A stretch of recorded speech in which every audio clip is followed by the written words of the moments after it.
Factorise the following expression.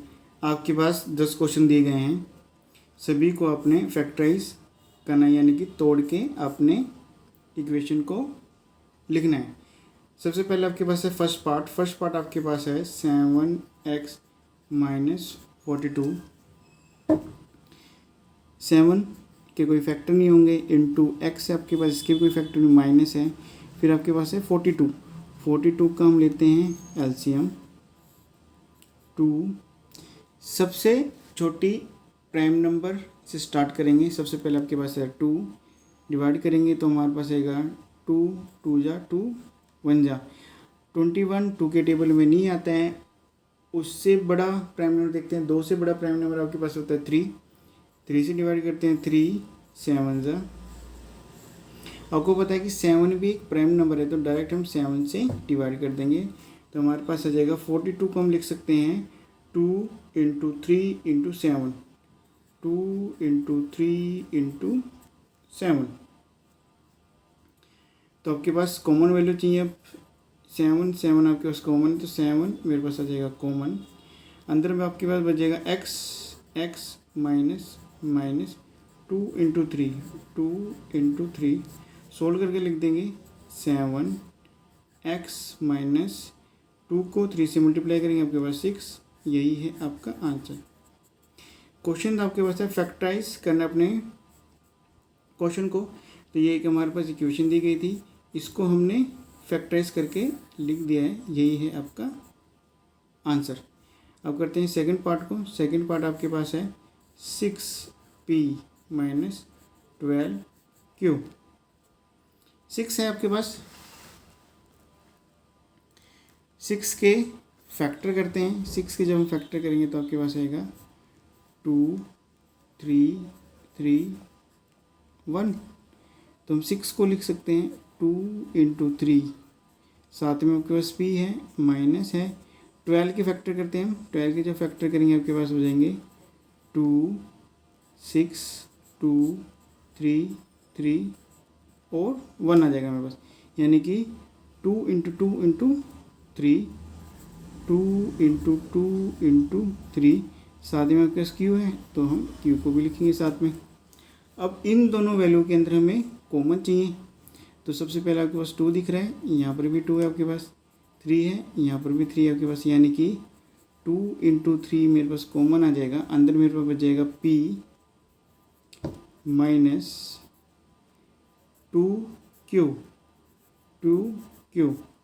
तो यहाँ मैं लिख सकता हूँ मल्टीप्लाई करके 6 ब्रैकेट p माइनस 2q। यही आपके पास सेकंड पार्ट का आंसर। फिर हम चलते हैं थर्ड पार्ट के पास। थर्ड पार्ट आपके पास है 7a² plus 14a।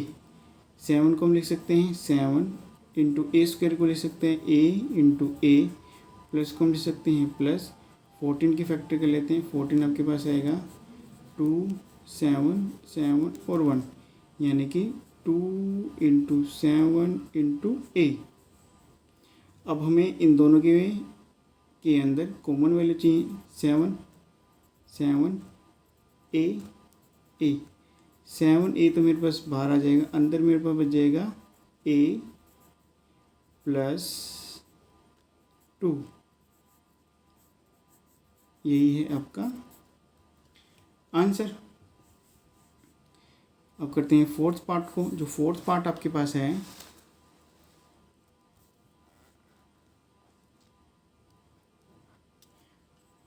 -16z plus 20z cube.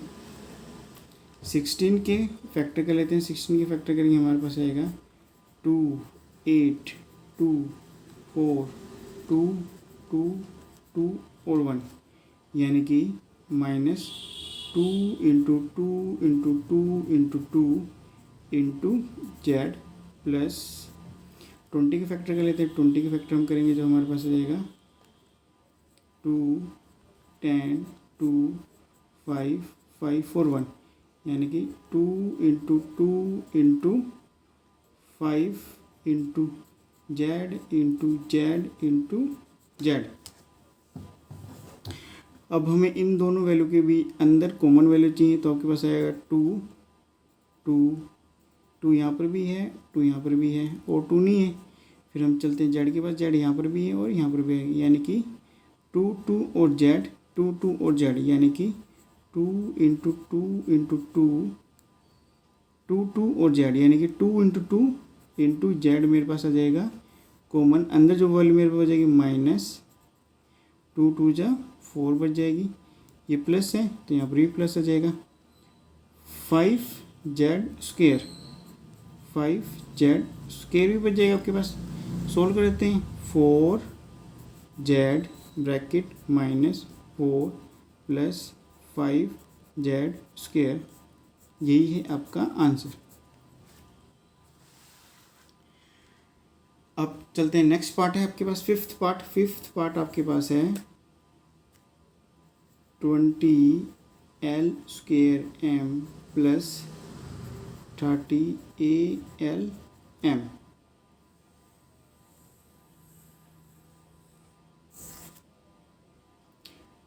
Twenty के फैक्टर कर लेते हैं। जो हमारे पास 20 के फैक्टर आएंगे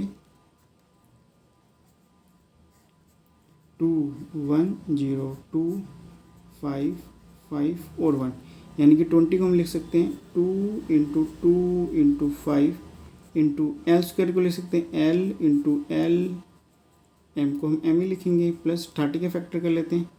जो हमारे पास 30 के फैक्टर आएंगे वे आ जाएंगे 2 1 5 3 5 5 और 1, यानी कि 2 इंटू 3 इंटू 5 इंटू ए इंटू एल इंटू एम।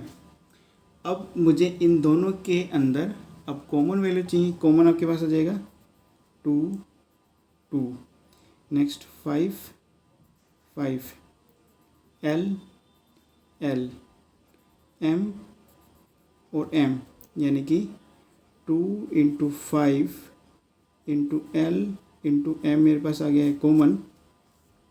अंदर आपके पास बचेगा 2l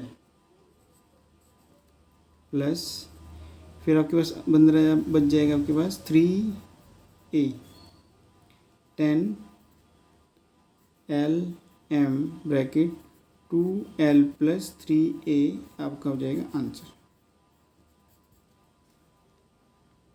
अब चलते हैं नेक्स्ट पार्ट की तरफ, सिक्स्थ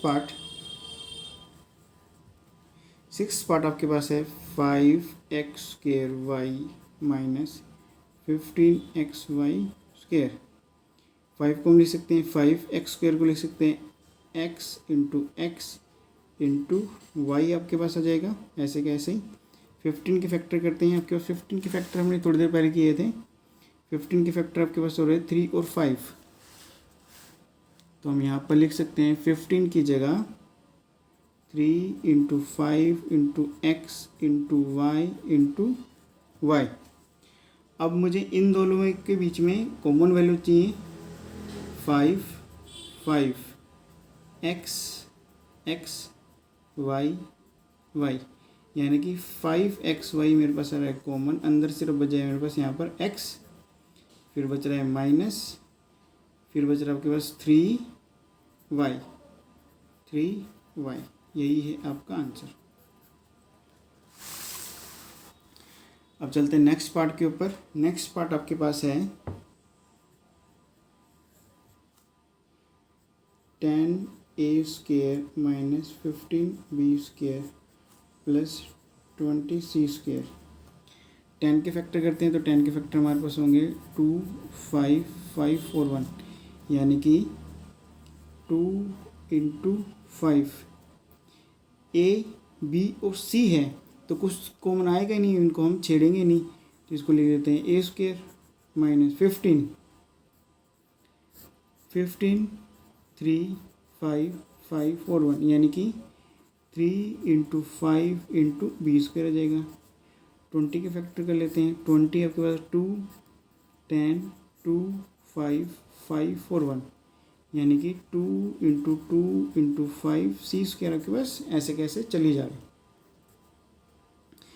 अब मुझे तीन वैल्यूएँ हैं, तीनों के अंदर मुझे कॉमन वैल्यू चाहिए। सबसे पहले 2 से स्टार्ट करते हैं, 2 यहाँ है, यहाँ नहीं है। फिर स्टार्ट करते हैं 5 से, 5 मेरे पास तीनों के अंदर है, तो मेरे पास 5 आ जाएगा कॉमन। अंदर सिर्फ बच जाएगा आपका 2a square, 2a square minus 3b square, 3b square plus 2 2 जो 4c स्क्वायर, 4c स्क्वायर। यही है आपका आंसर। नेक्स्ट पार्ट करते हैं। नेक्स्ट पार्ट आपके पास है -4a square plus 4ab minus 4ca। आपके पास साफ साफ दिख रहा है कि 4 4 4 आ रहा है, तो सबसे पहले मैं 4 को ही कॉमन ले लेता हूँ। फिर मेरे पास a है, a है, a है, तो a स्क्वायर है, a है और a है, यानी कि तीनों वैल्यू के अंदर 4 भी है और a भी है। तो मेरे पास 4 तो मैंने कॉमन ले लिया, साथ में मेरे पास मैक्सिमम पावर a की आपके पास है 2 1 और 1, यानी कि मेरे पास एक a बाहर चला जाएगा, एक a मेरा अंदर रह जाएगा। तो यहाँ पर लगा दिया ब्रैकेट, यानी कि 4a मैंने पूरा बाहर ले लिया है। अंदर मेरे पास बचेगा एक तो माइनस बच जाएगा, 4 मेरा बाहर आ गया है, एक a मेरा बाहर आ गया, अंदर बच जाएगा सिर्फ a। ये प्लस है तो यहाँ पर भी प्लस आ जाएगा। 4a मेरा बाहर आ गया, अंदर बच गया सिर्फ b माइनस 4a आपका बाहर आ चुका, अंदर बचा है c। यही है आपका आंसर। नेक्स्ट पार्ट आपके पास है, जो नेक्स्ट पार्ट आपके पास है वह है एक्स स्क्वायर वाई जी एक्स वाई स्क्वायर जी एक्स वाई जी स्क्वायर। तो क्वेश्चन में आपको साफ साफ दिख रहा है कि एक्स वाई जेड आपके पास आ रहा है। मैक्सिमम पावर आपके पास स्क्वायर है, यानी कि 2 है।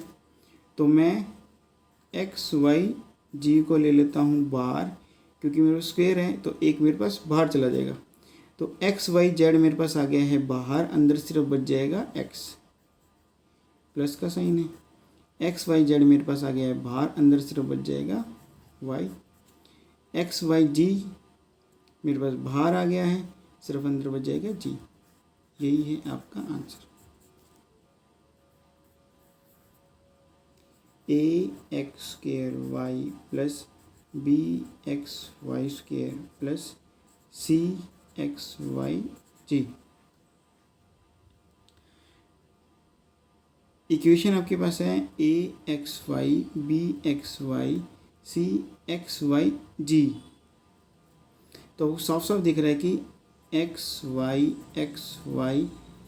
वाई मेरे पास कॉमन आ रहे हैं। ए यहाँ पर है, यहाँ नहीं है।